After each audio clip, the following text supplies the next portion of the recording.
Good afternoon. Where's everybody coming in from today? Manhattan, Kansas. Wait, what? Are you next door to me right now? No, you're not. Maybe. Maybe. Might be. Not sure. Who's from Kansas? Who else is from Kansas?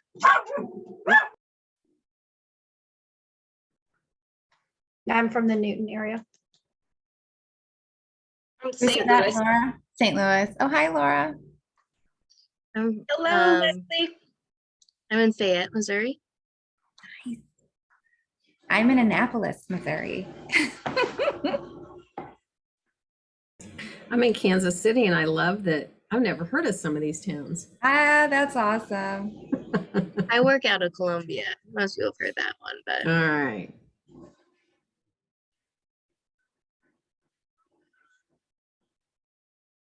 Awesome. Well, that's awesome to see that we have a good mix of Kansas and Missouri.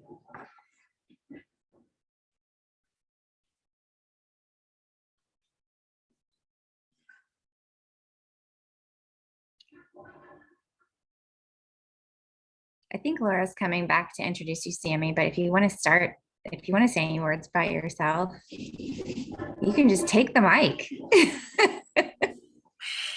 So Laura's dealing with her pup who apparently wants to bark.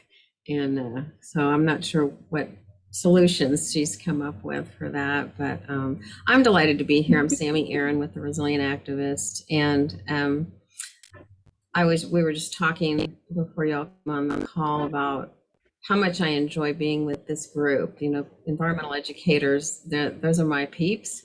That's my background and my passion, and has been for a lot of years. And so I'm just delighted to be able to present some things that I've used and come up with that I find really helpful in really getting people deeply into nature connection.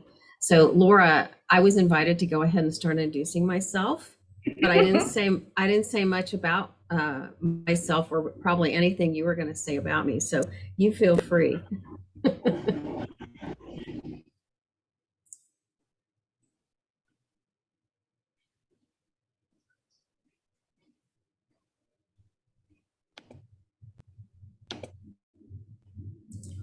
Laura, I think you're muted if you're talking.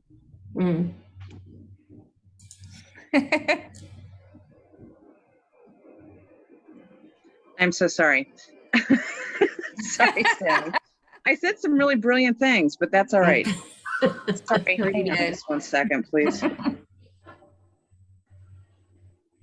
All right, so we'd like to say thank you to our friends at Lava Yoga in Lawrence for sponsoring this BME, and Evergy for sponsoring this entire workshop series. And I would really love, I feel like, Leslie, you might be a better person to introduce Sammy, if you wouldn't mind just saying a few things about her. But I know that we were really interested in hearing a little bit more about the amazing work that you're doing, Sammy, and hopefully some lessons to learn here too for all of us.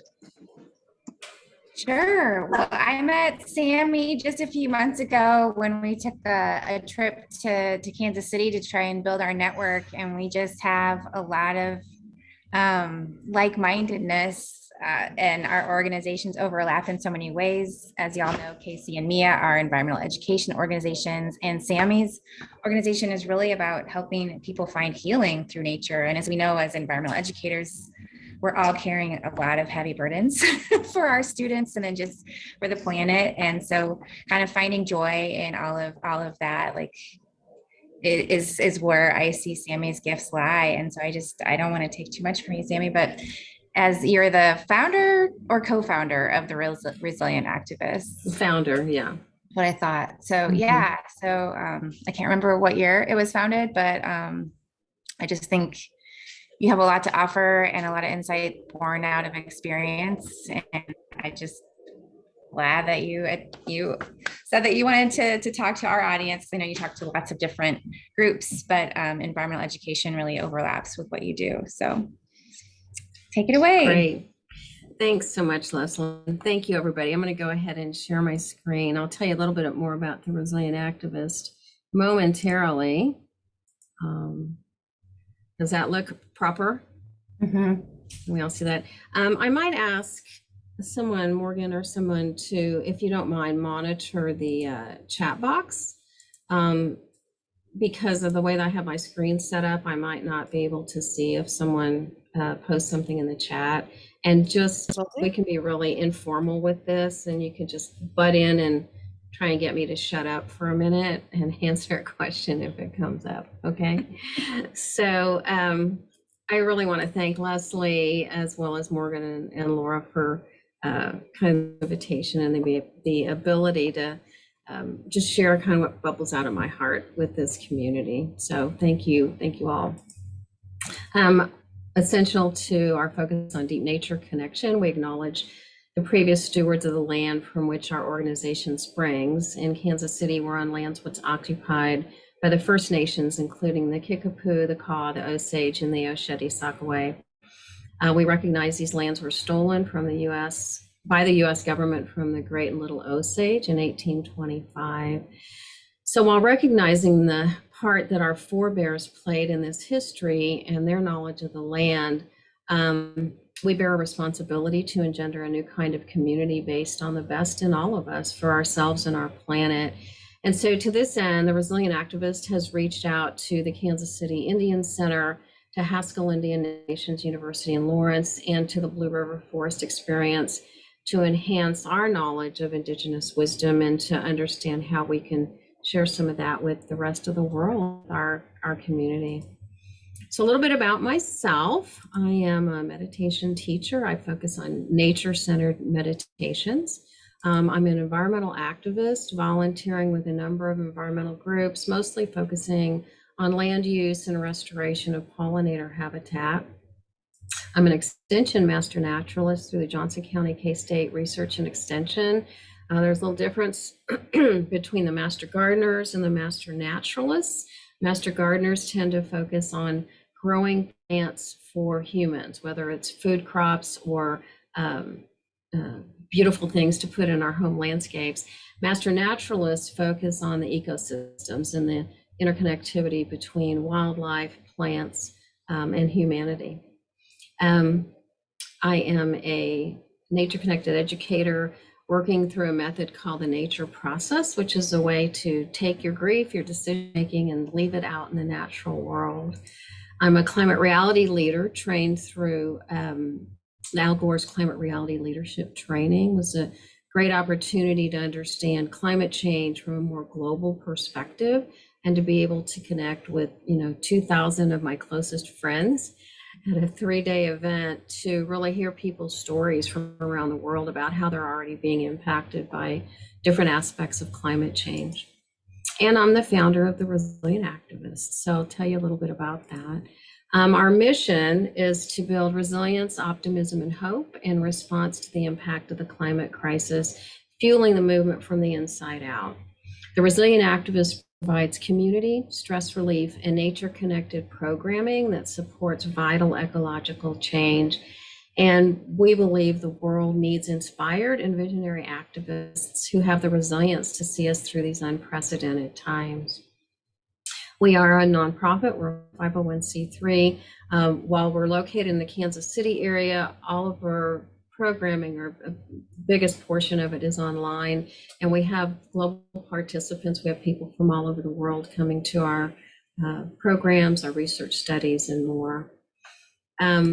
A lot of our programming touches on the 5 essentials for a resilient world, which I'm not really going to get into today at all, but to just mention that we do Speakers Bureau presentations for a lot of different communities of people, and these offer simple concepts to help folks understand, make decisions, and take action in ways that benefit humans, non-humans, and our planet's ecosystem. So the 5 essentials briefly: reconnect with nature, respect all life, regreen the planet, revamp our spending, and replenish our resources.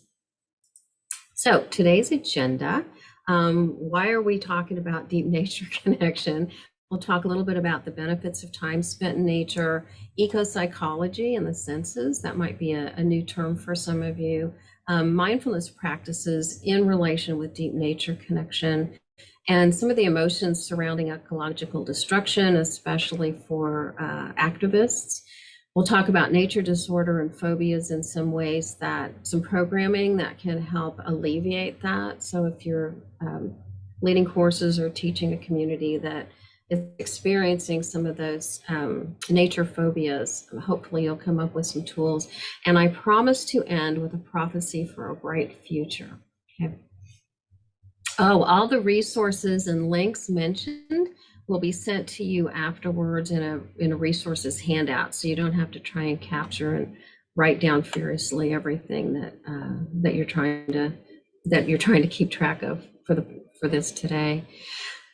So deep nature connection absolutely impacts a healthy planet, climate change, business and government and how they operate, all these social justice, all the environmental racism, social injustices that come from environmental impacts. And I can tell you that over the years, I've listened to and been interviewed by organizations like Earth Self-Sustainable, the podcast. I've connected with various green business organizations like 1% for the Planet, Sustainable Brands, Benefit Corporations, Conscious Capitalism chapters.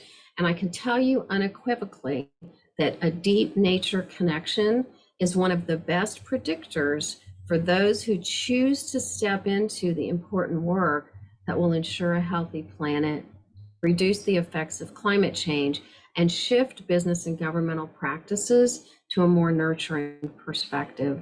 So we're going to focus today on interpretive approaches that you can use for deep nature connections that will help nurture long-term ecological awareness, so more and more folks are inspired to make the vital changes to support a resilient Earth.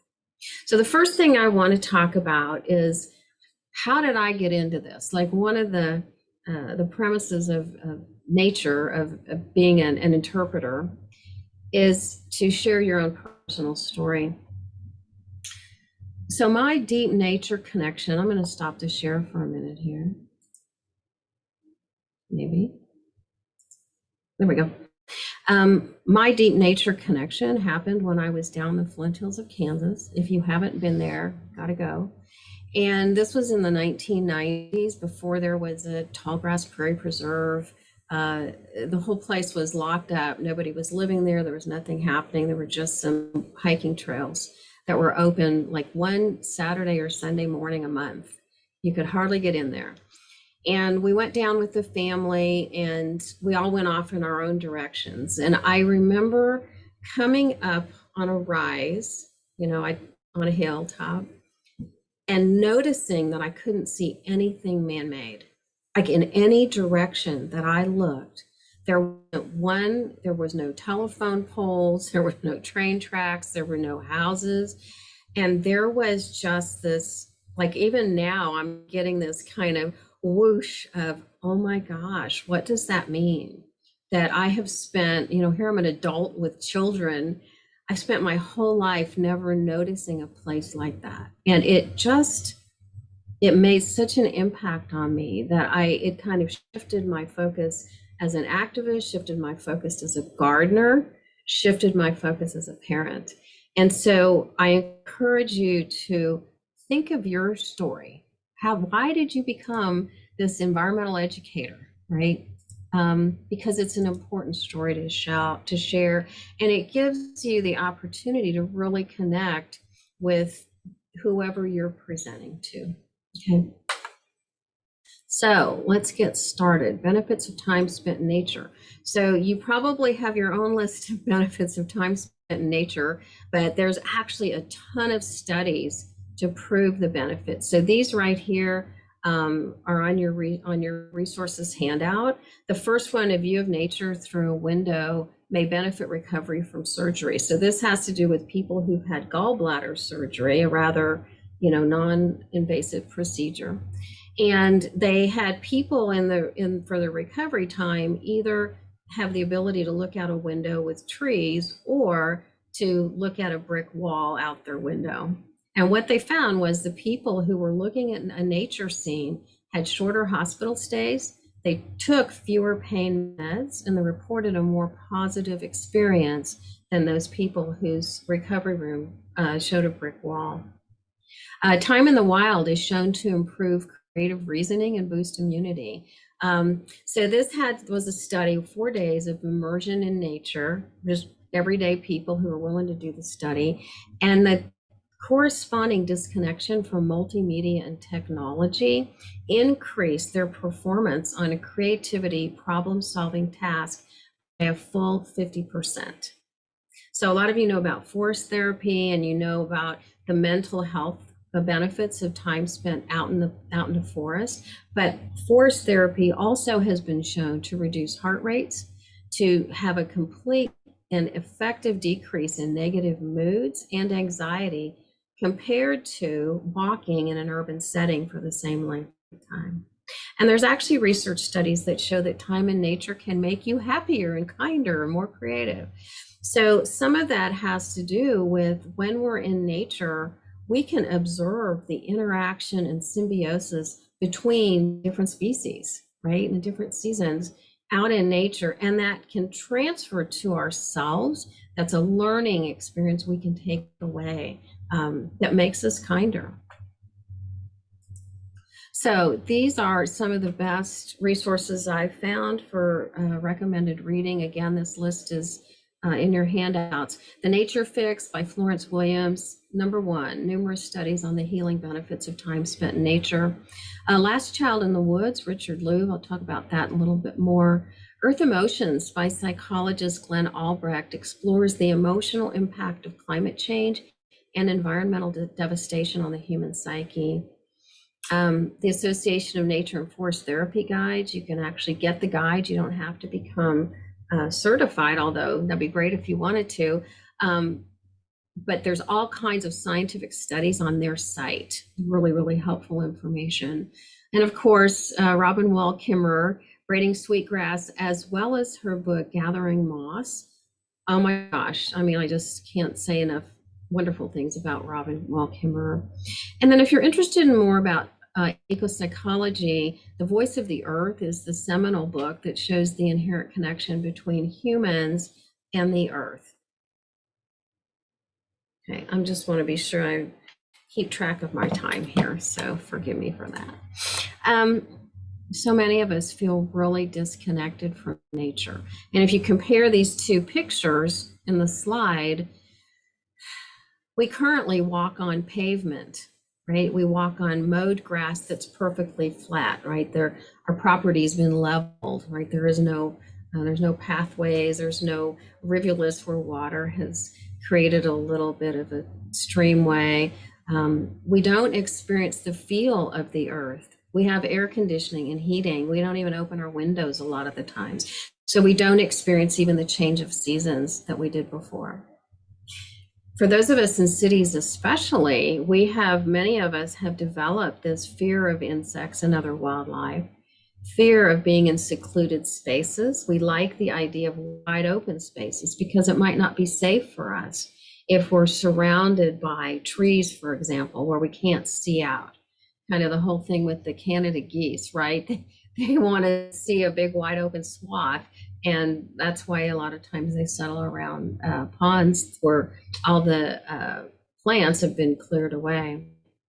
We like to be in control of our surroundings, right? We think that we can control nature by mowing, by using chemicals, by keeping nature at bay and away from our yards. The reality, of course, is we can't do that in any sustainable way.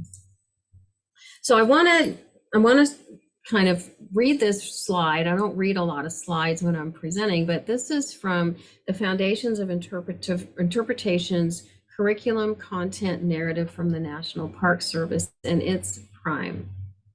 Interpretation is the helping of the visitor to feel something that the interpreter feels, a sensitivity to beauty, complexity, variety, interrelatedness of the environment, a sense of wonder, a desire to know. It should help the visitor feel at home in the environment, and it should help the visitor develop perception. So what this is saying is, first, the interpreter must experience it themselves. So I highly encourage you, before you are taking people out on a hike or whatever project you have plans for, go do it yourself first and highlight your own perception, open all your senses. We'll talk about that a little bit more, so that you have that visceral experience to share. Okay, not the intellect, statistics, or facts. Those are all great. And yes, you should definitely include those in your presentations. But the most important thing you can share is your feelings, your perception of what you experienced. So seeing the nature from the eyes of your audience, if possible, have a pre-event survey or ask questions at the very beginning to help gauge how you'll lead your program, and try and see it through their eyes. What have they experienced out in nature that's good or bad? What conclusions did they draw from that experience? And how have those conclusions affected their relationship with the out of doors? And some of this is good or bad, right? It's not all bad, negative, but it gives you a kind of a groundwork to start from. What new experiences might you offer to help support a deeper nature connection from their previous experiences? So I look at nature connection in the same way I look at a yoga class or a yoga practice. Y'all come to it wherever you are, whatever your body's able to do today, right? And over time, the more you understand there is to understand, right? You can always go deeper and deeper and deeper. And I think that that's key, right? That's what you'd like to leave people with. When they leave, they're like, that was so cool, and I want to know more. I want to go back for more. So what new programs could you offer that takes people deeper? You know, we spend so much of our time in sound bites and snippets, and that doesn't allow for that deep experiences. And those are what are important. So let me talk a little bit about ecology. We all know about the physical health of humans and the physical health of the planet and how they're intimately connected. So where does the mental health aspect fit into all of this? The term eco-psychology was coined in 1992 by Theodore Roszak. It was created, the whole concept, along with therapists, activists, ecologists, and wilderness experts. And this field of study weaves together the human aspects of health and wellness, environmental activism, and psychology, and shows how they're all interrelated and interdependent. So within eco-psychology, there's this concept of visceral learning.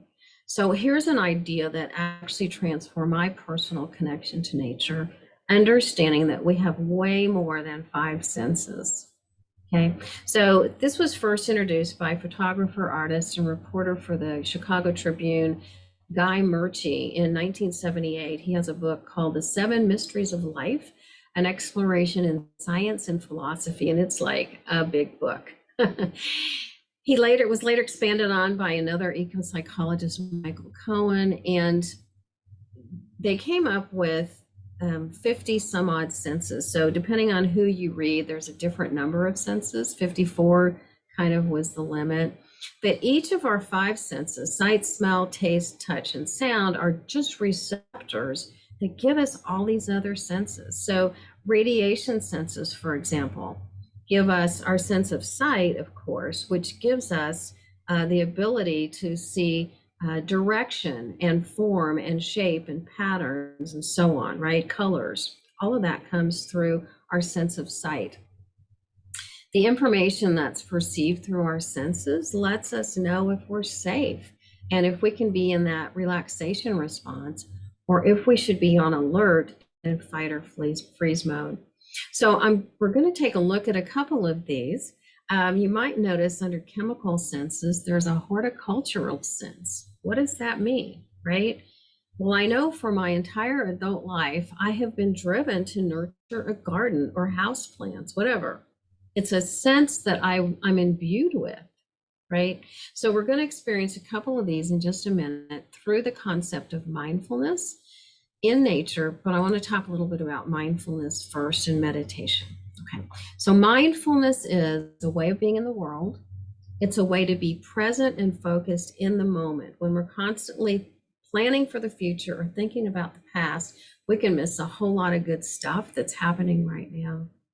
It's body and breath awareness. There's all ways to do that.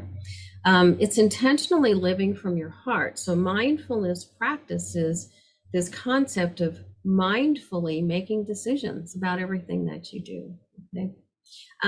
A meditation practice is just a formal mindfulness practice. It's where you say, I'm going to intentionally, at this time, for this length of time in this location, I'm going to sit and practice these mindfulness practices. And it just really helps you with a formal practice on a regular basis. It helps deepen your everyday mindfulness actions. So everything can be mindful. It's a way to take meditation concepts into every moment of your life. It's a way to pay attention to whatever you're working on. Mindfulness is the opposite of multitasking.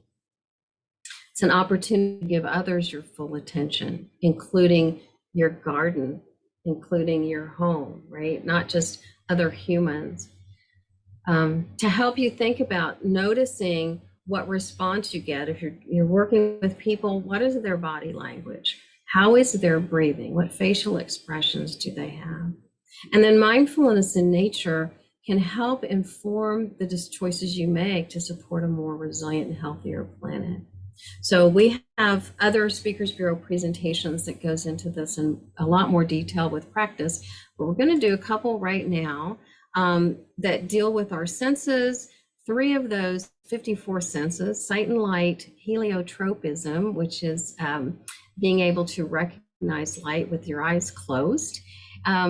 And we're going to talk about these 3 interesting topics. So sight and light, for example, poinsettias require 12 hours of uninterrupted darkness to bloom. They're a short day plant. Poppies are a long day plant. They require 12 hours of sunlight in order to bloom. And then asters require both. They require the long days of summer followed by the shorter days of autumn in order to bloom. Heliotropism, seeing without your eyes, can be represented by the compass plant, whose leaves typically point north and south to avoid the direct rays of the midday sun. And then color. Nectar guides are patterns on flowers that guide pollinators to nectar. So for example, flowers of the horse chestnut tree change from yellow to red when there's no more nectar available. The bees can't see color red, so they quit buzzing around the horse chestnut. So it's pretty interesting, and this is all kind of from the scientific, intellectual perspective, some interesting things about how nature embodies sight and light, heliotropism, and color. But let's see how this can work through a mindfulness practice and how those experiences can be enhanced. Okay, so the concept is to viscerally experience these and share it with other people. So it's not just a mental learning. So we're going to do this. We're going to do a sample nature-based mindfulness exercise on the 3 senses from the last slide. You're not going to get nearly as deep an experience as if we were in the deep woods and like we were all really mellow, right? But in front of your computer, we'll just give it a try anyway. So we'll start off with the basic steps to a nature-based mindfulness practice. And I invite you, if you'd like, sit down if you're writing something down. We'll just start with the first steps here. Get comfortable. Feel like you're in a safe space. You might look around and see where you are when you're leading a class like this. See that you're in a safe, enticing place in nature. And then what props do you need to be supported and protected from critters, from the weather, from other humans? So for right now, what do you need to be comfortable? Do you need to adjust your seat? Maybe at some point you'd rather have a pillow behind your back, or where can you support your arms or hands? And then relax the body, expand the breath. Kind of come into this moment. And let's think about our sense of light and sight. With your eyes open, just look around and absorb the scene around you. Kind of soften around the forehead, the eyebrows, maybe the cheeks. Can you tell by the light what time of day it is approximately. If you notice the lighting, do you see direct light, sunlight? You see light that's filtered or in a shadow, maybe reflected off a mirror or picture? How does the light feel on your face in this moment? And let's move to heliotropism, solar tracking. So gently close your eyes if you're comfortable doing that. Otherwise, you can just lower your gaze. And first notice where your upper lids touch the lower lids and sense the lightness or darkness there when the two lids come together. Notice the sensation of your eyeballs as you move them around behind your eyelids. Soften the muscles around your forehead and notice if you see colors, shading, or patterns in your inner gaze. With your eyes closed, move your eyes towards the brightest light and then orient your face towards it and open your eyes. Close your eyes.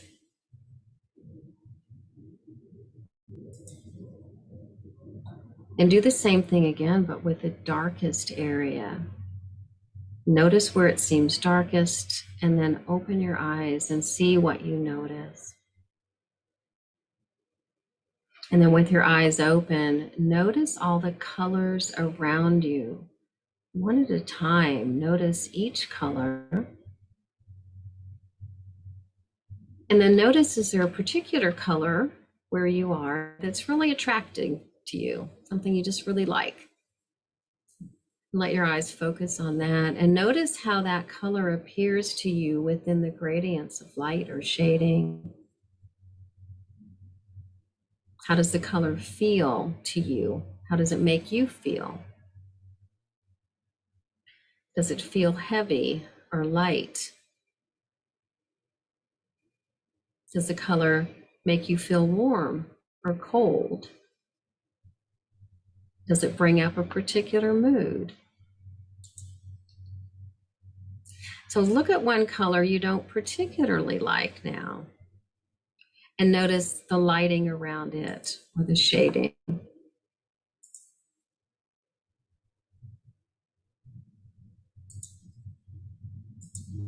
How does that color feel? And what mood does it bring up for you? And then for just a moment, close your eyes down again and just take a moment to reflect on what you experienced. How was your breath? What awareness did you perceive? Were there any metaphors or meanings that bubbled up for you?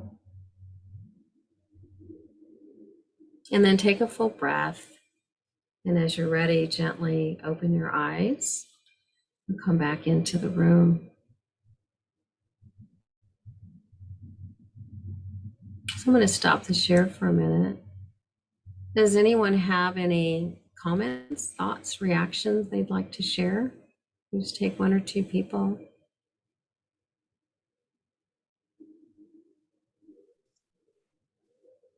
I like the experience of thinking about color in those different ways, because I work with really little kids and we talk often about color.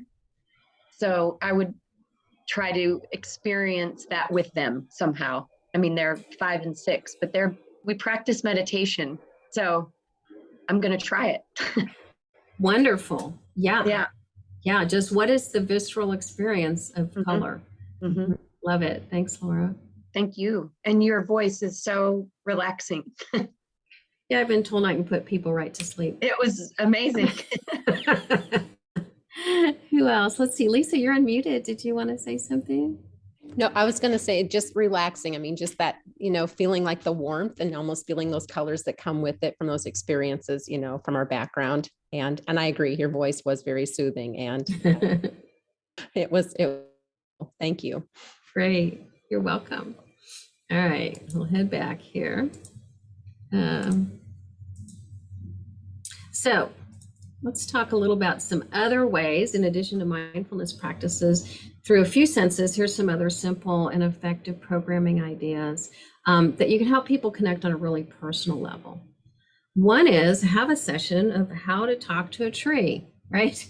Like invite people to sit down by a tree, or maybe do it in pairs, two people by the same tree or plant, could be anything, body of water, and notice each aspect from the roots to the crown and speak what you notice out loud, right? What body parts of the tree relate to human body parts or body parts of other animals?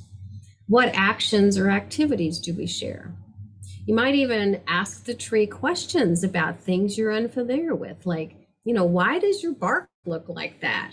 And then you can imagine the answer, right? Or you can look it up, but you could just imagine the answer. Why would the bark of this tree look different than the bark of that tree? This concept of imagine you're conversing with your best friend, right? Telling them in great detail your favorite things about them. Another activity is to compare and contrast two plants tapping into your senses. So it can be the same species or completely different. It's a mindfulness concentration practice incorporated within nature connection. I really love the shape of the leaves on this plant more than that one. And why is that? What's different about them? Or to feel the stem or the stalk of a plant. And how does it feel? Is it hairy? Is it square? Is it, and so using all the senses to do that comparison. Drawing a tree or a scene or a river or a pond in all seasons through a guided visualization. So great mindfulness practice can be really short, just like the 5-minute one we did a couple minutes ago. But how's this going to look in this season, right? And then feel free to add artwork or creative storytelling onto that. Tell a tree or a rock or a body of water the story of your life. So there's this concept in nature of being absolutely welcoming and non-judgmental, right? It's an amazing therapeutic tool. No judgments, patient, it's timeless, and visualize this conversation that you could have, sharing your story, sharing your grief out into nature, or even your goals, your dreams. Doesn't have to be a negative. If you haven't familiarized yourself with Joanna Macy's Council of All Beings, do it. Some great programs. Widening your scope of community, you could create some games or events where people do things like follow your watershed, right? Notice where water emerges from your house, from the sump pump or storm drainage or downspouts. Follow it downhill, maybe by bouncing a tennis ball. If you think it feels level, how does that ball bounce? Follow it to a neighborhood drainage creek all the way to the nearest river, following a watershed map, right? Understanding our water and watershed. Host a biomimicry contest. Check out ideas on asknature.org and let them just be wild imaginations. Velcro, for example, was started through a biomimicry concept. See what else people might come up with, right? Art, poetry, crazy ideas. Another idea is to do another comparative, mark off 1 foot square sites in different environments and have participants literally notice, make note of, and count each item, notice the soil within each space, and compare and contrast that to a different space. So maybe one in the shade or in a woodland area and another out in a prairie or a dry area. Share guided nature meditation, either find some local meditation teachers. We're all into nature. There's a lot online. I have some recordings on Insight Timer. There's a whole lot of free recordings that you could just share with people. So what's the value of meditation? I'm not going to read all this. Here's what I can tell you for sure. When someone comes out of a meditation practice that they have chosen to go into intentionally and over time and with practice, when we step away from that practice, all the benefits that we take, we share with everyone that we meet. Our deepened breath, the softness of our face, the extra compassion or understanding or acceptance or non-judgment that comes with it.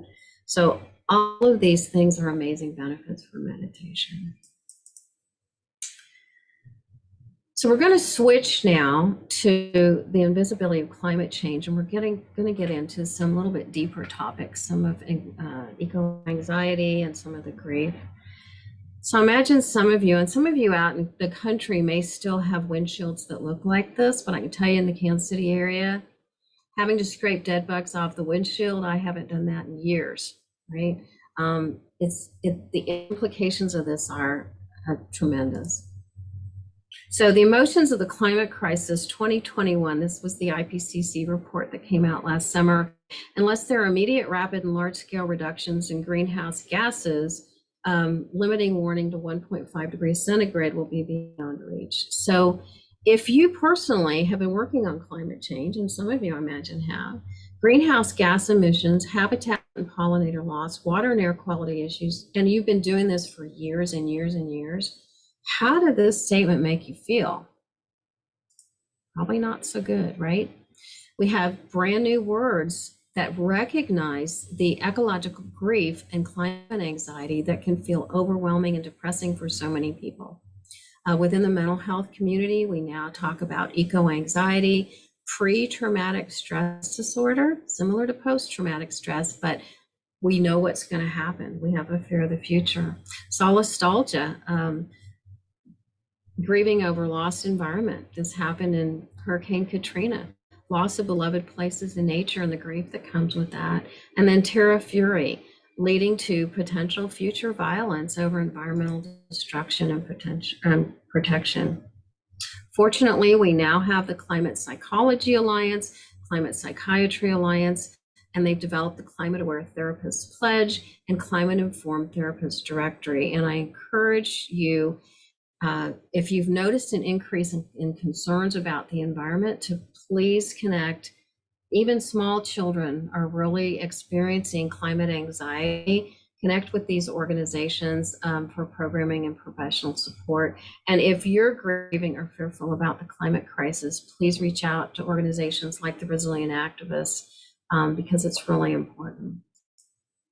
So this was a climate activist grief perspective on that same IPCC report. How's everyone doing with this new report released? A lot of similar crisis information, but some new data that's more alarming. I, for one, have a hard time reading this and continue to keep it together. So the Resilient Activists' main mission is to support activists, right? Climate activists.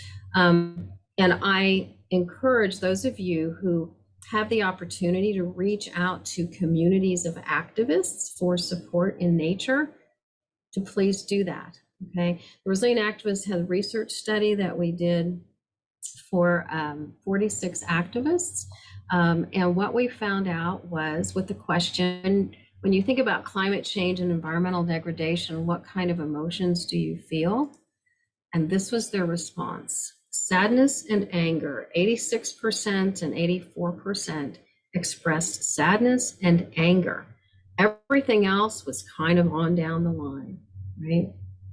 So some of that comes from environmental activists who see all and know all, things they've been working with for years. This is an example of the calorie pear or the Bradford pear and the Japanese honeysuckle, which have been used in so many developments in our area. So if you lived in a neighborhood that had the calorie pear planted, every morning when you step outside, and if you understand how invasive that really woody species has become, every single morning you see this view, and there is this awareness in your heart that there's just something really wrong with even your neighborhood that you live in. If you follow some of the advice about go out into nature, it's going to make you feel really good. And every park that you go to or every natural area you decide to go take a hike in for your personal well-being is covered in the shrub honeysuckle, totally is going to impact your experience out in nature. So I invite you to recognize that activists do need nature, but they need nature that feels safe and welcoming. So this is a little native garden. It's planted in a, 10-foot by 4-foot raised bed. I think there's only 9 species in there. It blooms in all seasons. I invite you to create habitat and safe spaces for activists and put the word out to invite them. Make small gardens, maybe even in great big pots if that's all you have. Pots or planters, put a bench or hammocks out there. Make sure it's cleared of invasive species, whether it's with screens, that's the best you can do, or some other aesthetically pleasing garden device. Create a safe space and begin to host regular gatherings. One of our research studies showed that activists who participate in any kind of activity with other activists in an opportunity to share their hearts and to be more open about what they're experiencing, just by being in that community can really support and uplift their emotional health. Okay, feel free to connect with mental health professionals for some of these group events. So I invite you to do that.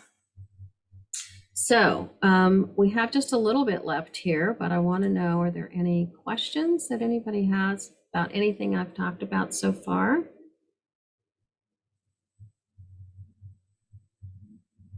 Okay, we'll continue on then. Talk a little bit about nature deficit disorder and what this community can do, can help that.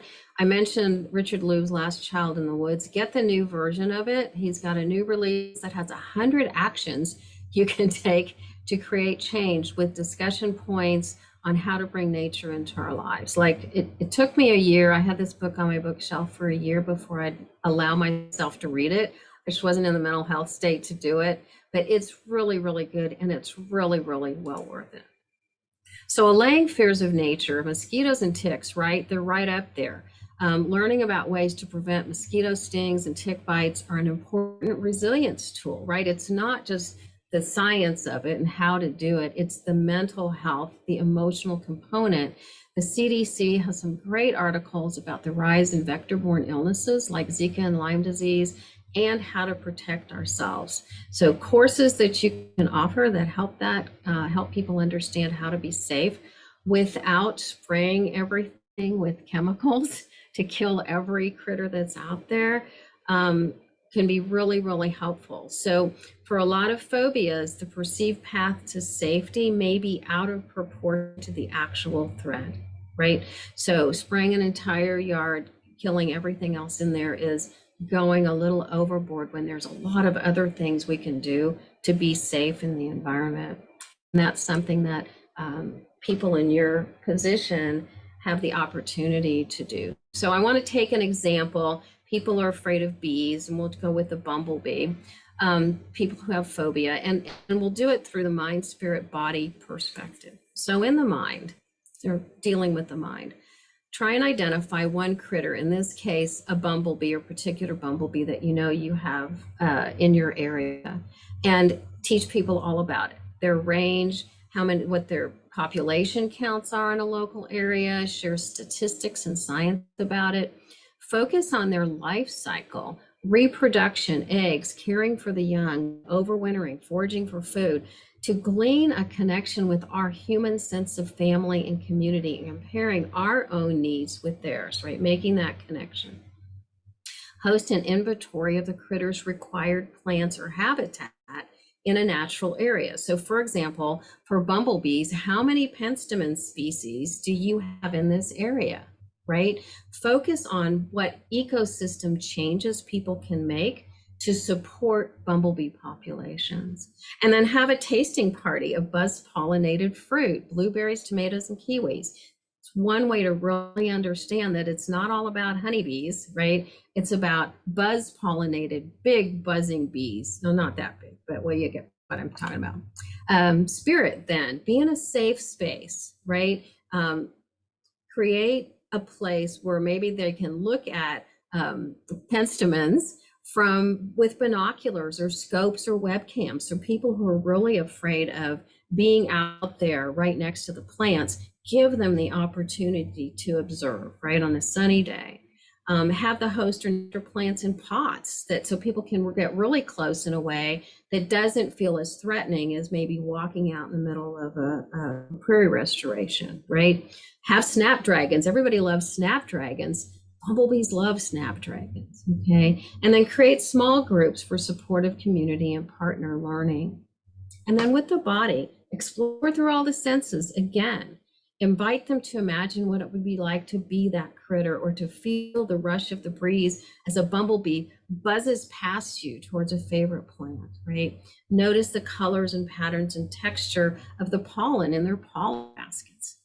And then, of course, any creative activity you can have that helps to connect the human experience and similarities with the bees. Building community. Working with nature phobias, bees, snakes, mosquitoes, ticks, poison ivy, past trauma, whether personal or vicariously, right? Invite next step opportunities, maintaining a community approach. So even if you were to create a series maybe of classes, workshops, outdoor events, to lead people through some really simple ways to shift out of their nature phobias, right? Have a course on safety equipment, teach people the right way to, to spray their off on, or how to, if you're going to do the perithium on your clothes, teach people to do that. Safety equipment, what kind of hats to wear, and so on. Talking about earth-friendly sunscreen and insect repellent, and having like a whole session on the environmental working group and how they talk about that, or Xerxes Society on the right ways that people can prevent themselves from being bitten in ways that are safe for the earth also. Teach classes on how to be cognizant of the weather and the time of day, right? Trail safety, trail maintenance considerations, like everything, the right kind of shoes to wear, and what to do if you're hiking in the ice, and what that does to the trails, and what that could do to your ankles, right? So giving people more tools and understanding of how to be safe in nature, managing cellular and GPS access in remote places, right? People don't understand, they may not have their cell phones might not work out there, right? Offering orienteering tips is part of this. And then of course, partner with local organizations that lead outdoor programming, connect with REI or whatever local, even for-profit businesses that you have, and begin to create a buddy system, right? So if you have people that come, invite them to partner up and go experience nature together, even outside your programming classes. Creating community. If you create a planting day for host plants, a lot of people understand from the beekeeping perspective about nectar and pollen, but they don't understand about host plants, right? So having a host plant planting party with emphasis on the eco-psychological benefits and all the senses. If you have a planting party with a lot of people, there shouldn't be too many critters around, right? With a lot of people digging the soil. So then you can have the emphasis on how they're experiencing the plants and the relationship of the host plant to whatever critters require that as its host, more than just the monarch and the milkweed, right? Connect with local mental health professionals, especially ones with mindfulness and nature-connected approaches, and have them offer the events out in nature. Create support groups in partnership with local wellness organizations who can bring people into nature from that whole perspective of wellness, nature connection, and perhaps nature phobias, and share your own personal fears and how you work through them. Like, what was the freakiest thing that ever happened to you, and why do you still go out in nature? Have you ever been bitten by a tick, and what did you do, and how did you not freak out, and what do you do now? So I invite you to take this topic by the horns, approach people right where they are, use art and storytelling to help them express their fears, the whole mind, body, spirit, and mental health perspective to work their way through. Some other things you can do in community. I'm going to kind of skip through that, but bring nature into everything that you do. So that's my best advice, right? Early morning nature walks, embrace nature-based programs, and nature language, right? Instead of thinking outside the box, what if you think outside the nest?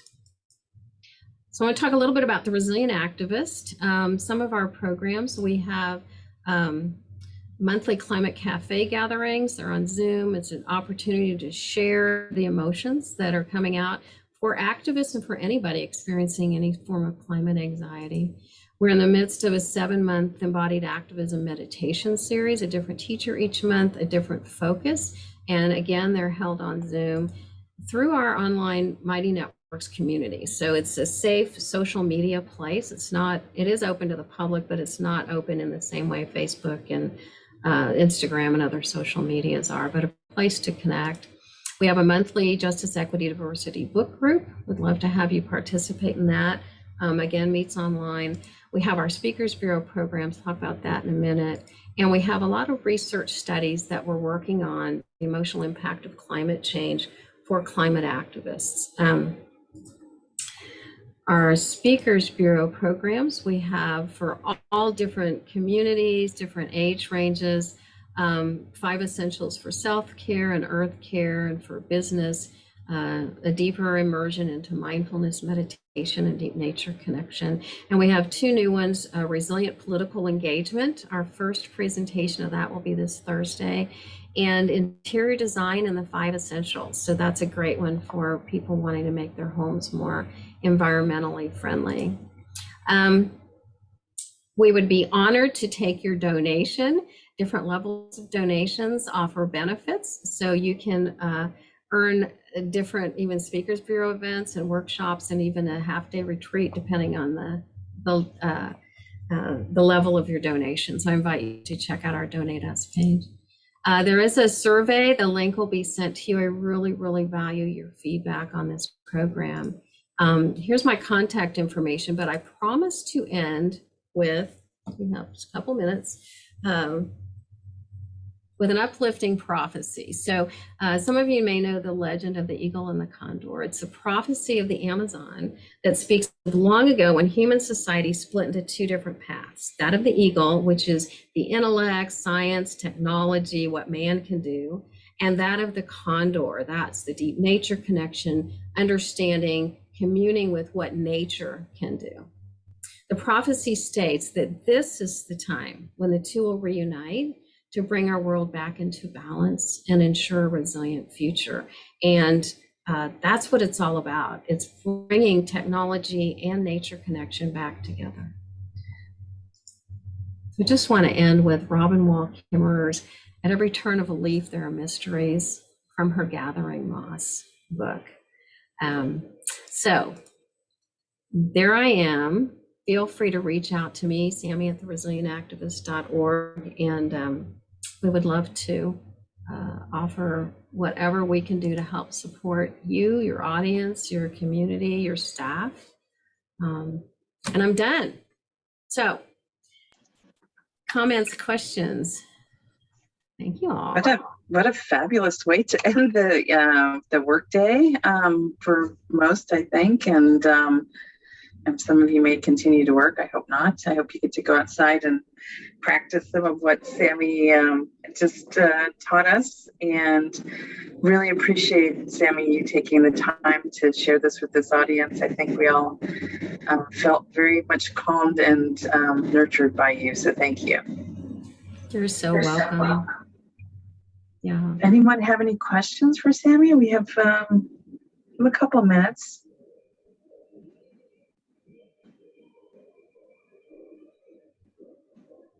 Well, if we do not have questions, or if you want to ask your question in the chat, go right ahead. I didn't see any come through in the chat, Sammy, but lots of kudos to you.